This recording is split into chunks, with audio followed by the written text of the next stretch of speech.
Shalom. First and foremost, I want to give all praises to our poor Yahweh, Bashem, Yahushai, Bashem, Makakodash, Kal, Halalam, Yahweh, Bashem, Yahushai, Bashem, Makakodash. That's in the ancient Hebrew, saying all praises to Yahweh, in the name of Yahushai, in the name of the Holy Spirit. Yahweh is the correct name for the God of the Bible, for the world ignorantly call Jehovah, God, or Yahweh. His son's true name in the Hebrew is Yahushai, for the world ignorantly call Jesus Christ. The true name for the God of the Bible in the Hebrew is Yahweh. His son's true name in the Hebrew is Yahushai. I want to give the honors to the elders and apostles of Great Millstone, and shalom to all the brothers and Modi pushing this word in sincerity and in truth, to all that believe in this gospel. Shalom. This lesson, I'm not exactly sure I'm going to title it, but it's from this website here. I think it's Bitcoins. That's it, bitcoins.com, which is official news really. It says entitled, when was this dated? January 8th, 2025, it says the 4 new BRICS nations in 2025 in 2 minutes. It says, is dollarization closer than ever? New BRICS nations announced as the fastest growing geopolitical bloc embark on BRICS expansion. It says, is de-dollarization closer than ever? Which is the same thing.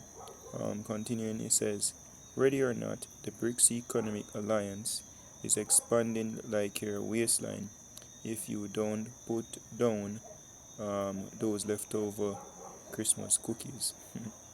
It says, yeah, we see you.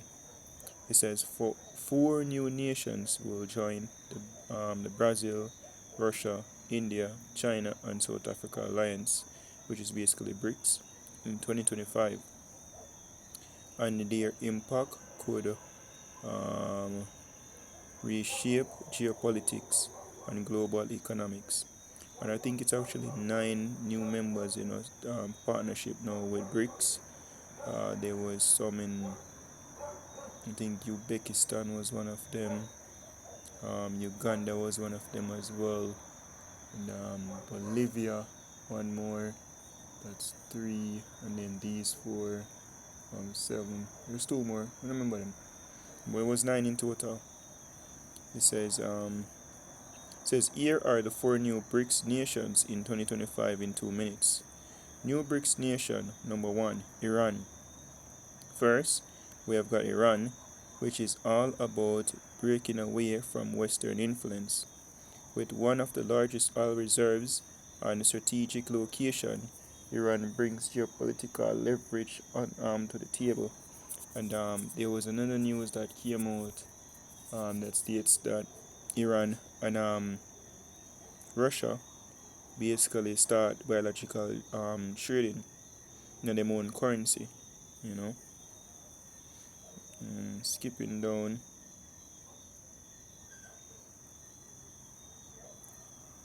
It says new BRICS nation, number 2, Ethiopia. And I'm reading this, and as I'm going to get a precept, Ezekiel 38. Because these are the nations, literally those 2 nations are listed. It says Ethiopia, one of Africa's fastest growing economies, brings a unique perspective to BRICS. With strong ties to agriculture, manufacturing, and strategic positioning in the Horn of Africa, Ethiopia represents Africa's growing influence on the global stage. It's a big win for the geopolitical group as they diversify their membership and build stronger ties with the continent. And that's what's taking place here. A joint of nations, setting up on the face of the earth for ultimately take down America. And that's the prophecy. It says new BRICS nation, UAE, United Arab Emirates. And if I'm mistaken, Saudi Arabia joined last year actually. It says the UAE is becoming a major financial hub blending luxury and leverage. You have gotten skyscrapers, crypto-friendly policies, and oil dollars all packed neatly in a desert with air conditioning. If BRICS is forming the Justice League, the UAE might be Bruce Wayne. The most surprising new nation, Argentina. Finally, we have Argentina, the group's wildcard, with a growing economy under newly elected president Javier Milei, Milei, a rich national natural resources and rich natural resources. They bring something different to the emerging geopolitical group, potential and a bit of chaos. You know, so ultimately they're building a block.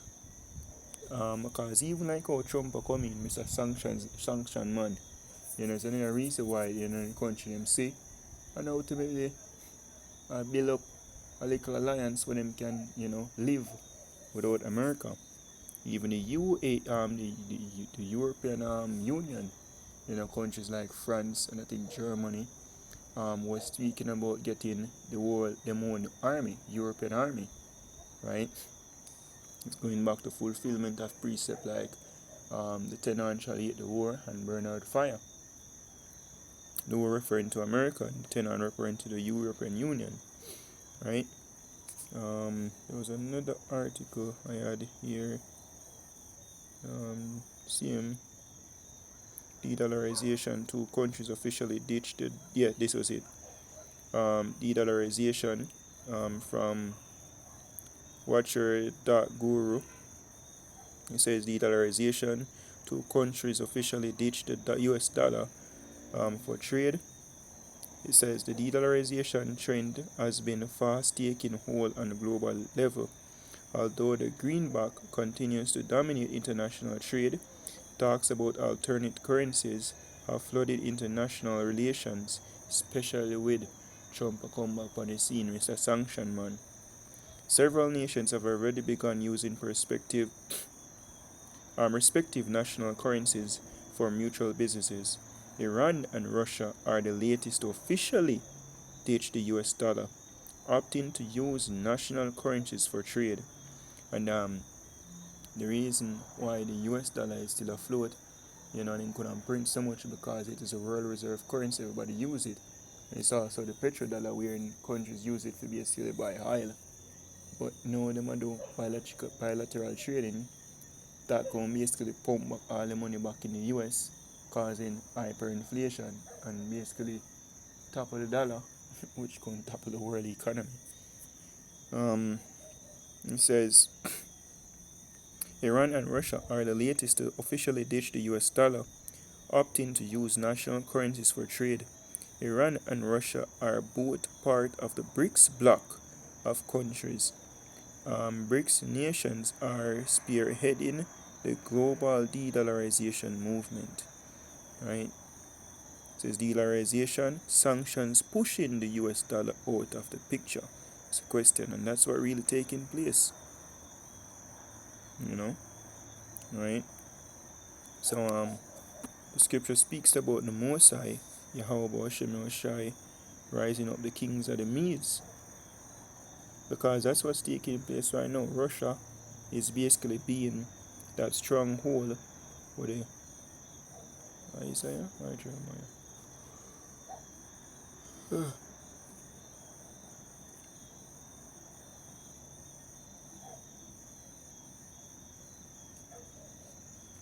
Jeremiah.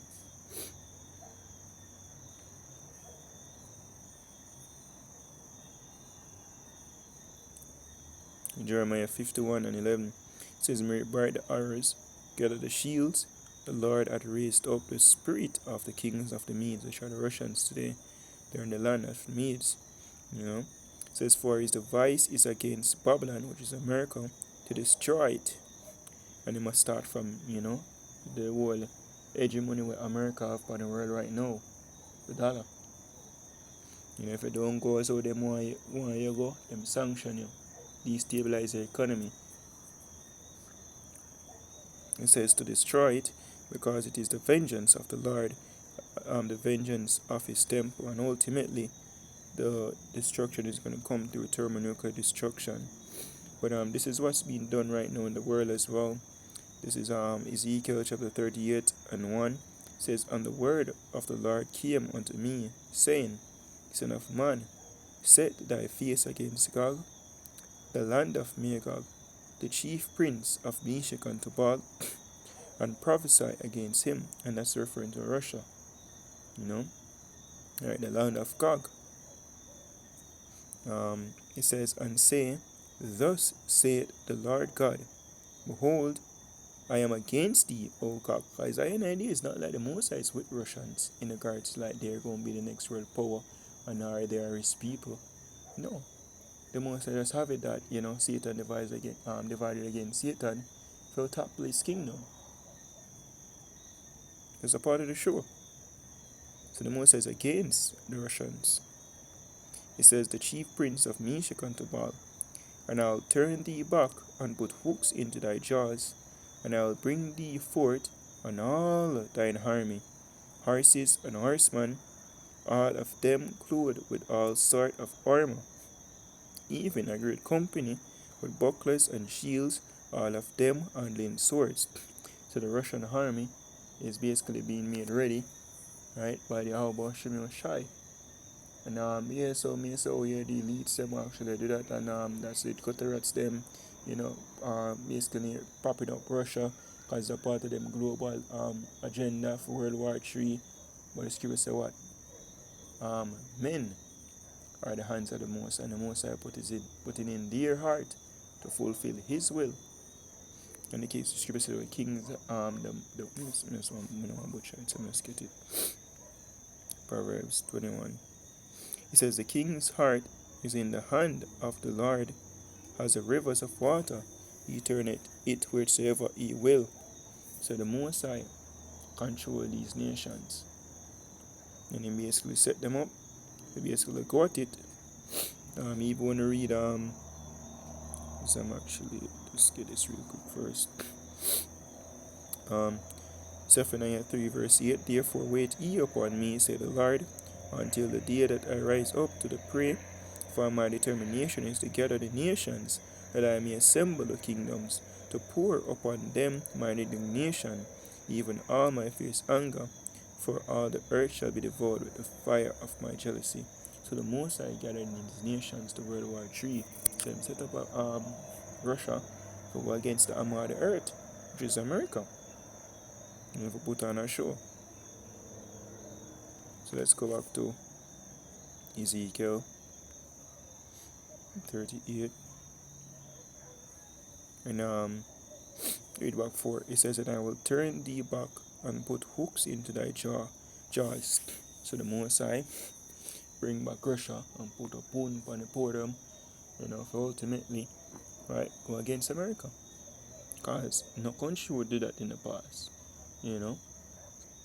because America has been the big bad bully upon the block, pounding anybody. The Most High put a spirit on these Russians ultimately and build them up as well. Give them the tools necessary. It says, because they basically come back from the Cold War. Because they basically lost and they have to go and improvise and come back. Rebuild. Build back better. It says, "And I will bring thee forth and all thine army, horses and horsemen, all of them clothed with all sorts of armor, even a great company with bucklers and shields, all of them handling swords." It says Persia, Ethiopia. And we know Persia is what? Russia. Remember the year when the name was changed from Persia to Iran. It says Ethiopia. Right, and those are what? 2 of the nations, the 9 nations basically will join the BRICS. Iran, Ethiopia, and Libya with them, all of them with shield and helmet.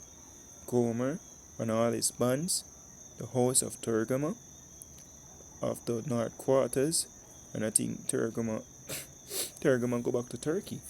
I was in Turkey basically, with those Gutterats, right?